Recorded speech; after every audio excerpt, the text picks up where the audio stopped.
DCW अध्यक्ष पद पर स्वाति मालीवाल की नियुक्ति को लेकर एक बार फिर एलजी और दिल्ली सरकार के बीच का गतिरोध सामने आ गया है। खुद स्वाति मालीवाल हमारे साथ मौजूद हैं। स्वाति जी, जिस तरह से ये पूरा गतिरोध सामने आ रहा है, लगातार आप ट्वीट करके एक एक चीज की जानकारी तो दे रही हैं।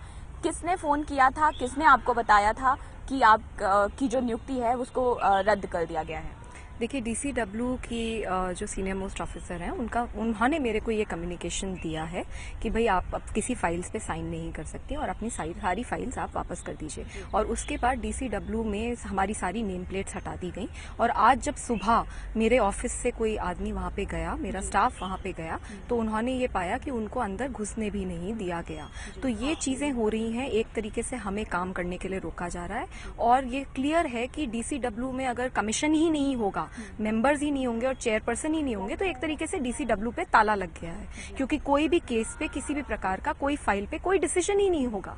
तो ये बहुत ही अशोभनीय है कि इस तरीके से दिल्ली महिला आयोग के साथ किया जा रहा है। और दिल्ली में जब महिलाओं की स्थिति इतनी गंभीर ऑलरेडी है और हमारे इतने बड़े बड़े प्लान्स थे और हम ऑलरेडी एक्शन मोड में थे, उसके बावजूद हमारे साथ ऐसा किया जा रहा है। लेकिन मैं ये भी आपको बताना चाहती हूँ कि ना तो मैं डरती हूँ और ना ही मैं यहाँ पे कोई कटोरा लेकर खड़ी हूँ कि मुझे डीसीडब्ल्यू का चीफ बना दीजिए और तभी मैं महिलाओं के लिए काम करूंगी। मैं 10 साल से काम करती आई हूँ और आगे भी मैं करती रहूंगी। लेकिन मैं ये जरूर कहना चाहूंगी कि ये कॉन्स्टिट्यूशनल अथॉरिटी है, इसकी कुछ मर्यादा होनी चाहिए और ये बिल्कुल भी सही नहीं है जो हो रहा है। पर मैं ये भी बताऊंगी कि आज भी हम लोग, जैसे कल हमने पूरा दिन जीबी रोड पे विजिट करा, आज भी हमारी मेंबर्स आ रही हैं और हम कहीं ना कहीं विजिट पे जरूर जाएंगे, क्योंकि मुझे ये लगता है कि दिल्ली की महिलाओं को सिर्फ एक एयर कंडीशन का, सिर्फ एक किटी पार्टी आयोग नहीं चाहिए।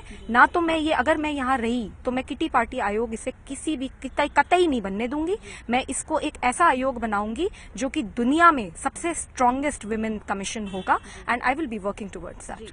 आप, ये जो पूरा विवाद शुरू हुआ, पहले कल आपका एक ट्वीट आया, आपने कहा कि आपको डीसीडब्ल्यू ऑफिस से एक फोन आया जिस पर आपकी नियुक्ति रद्द करने का मैसेज बताया गया कि एलजी ऑफिस से ऐसा मैसेज आया।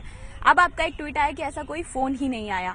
कौन है ये शख्स जो इस तरह की आपको जानकारी दे रहे हैं, आपको मिसलीड कर रहे हैं? दिक्कत क्या है उनका नाम उजागर करने में? आखिर डीसीडब्ल्यू का ये कौन अधिकारी है? देखिए, बहुत क्लियर है, मेरे पास कल ये कम्युनिकेशन डीसीडब्ल्यू के सीनियर मोस्ट ऑफिसर से आई थी, लेकिन एलजी ने फिर इसका खंडन किया कि एलजी ने कभी भी डीसीडब्ल्यू के, मतलब किसी भी अधिकारी से कोई भी बात नहीं करी है। तो मैंने इस चीज को आगे सामने रखा है। जहां तक ऑफिसर का नाम लेने की बात है, तो मुझे लगता है कि दिल्ली सरकार का एक नोटिफिकेशन अभी भी मेरे को अपॉइंटेड रखता है। अभी भी कहीं ना कहीं मैं डीसीडब्ल्यू की चीफ हूँ, एटलीस्ट कंफ्यूजन तो है ही है। तो मैं किसी भी सरकारी अफसर का कोई भी इस तरीके से नाम नहीं लूंगी। मैं अपने जो सीनियर्स हैं उन्हीं से इस बारे में बात करूंगी। जी, आप नाम नहीं उजागर करना चाह रही हैं, कॉन्स्टिट्यूशन की भी आप बात कर रही हैं। दिक्कत क्या थी? पहले भी इसी तरह की अपॉइंटमेंट को लेके इतना कॉन्फ्लिक्ट हुआ। अगर आपके नाम की भी बात दिल्ली सरकार एलजी के अप्रूवल से करती, हाईकोर्ट से भी ये निर्देश मिला कि एलजी का अप्रूवल लेना जरूरी है, तो क्यों आप लोग मिलके काम नहीं करते? क्यों दिल्ली सरकार ने पहले ही एलजी से आपके नाम पर कंसेंट नहीं लिया? आखिर क्यों ही आप लोग खुद ही अनकॉन्स्टिट्यूशनल हो रहे हैं और फिर कॉन्स्टिट्यूशन की बात कर रहे हैं? मैं मुख्यमंत्री थोड़ी ना हूँ, ये प्रश्न मेरे से क्यों आप पूछ रहे हैं? ये प्रश्न आपको मुख्यमंत्री और एलजी से पूछना चाहिए कि ये क्या प्रॉब्लम है। मैं बिल्कुल क्लियर हूँ, मैं यहाँ पे राजनीति करने नहीं आई हूँ। किसी भी तरीके से राजनीति ना तो मैं कर रही हूँ, मैं काम करने में इंटरेस्टेड हूँ। कल मैंने काम किया, परसों मैंने काम किया, फर्स्ट डे पे हम लोग काम करना शुरू कर दिया था।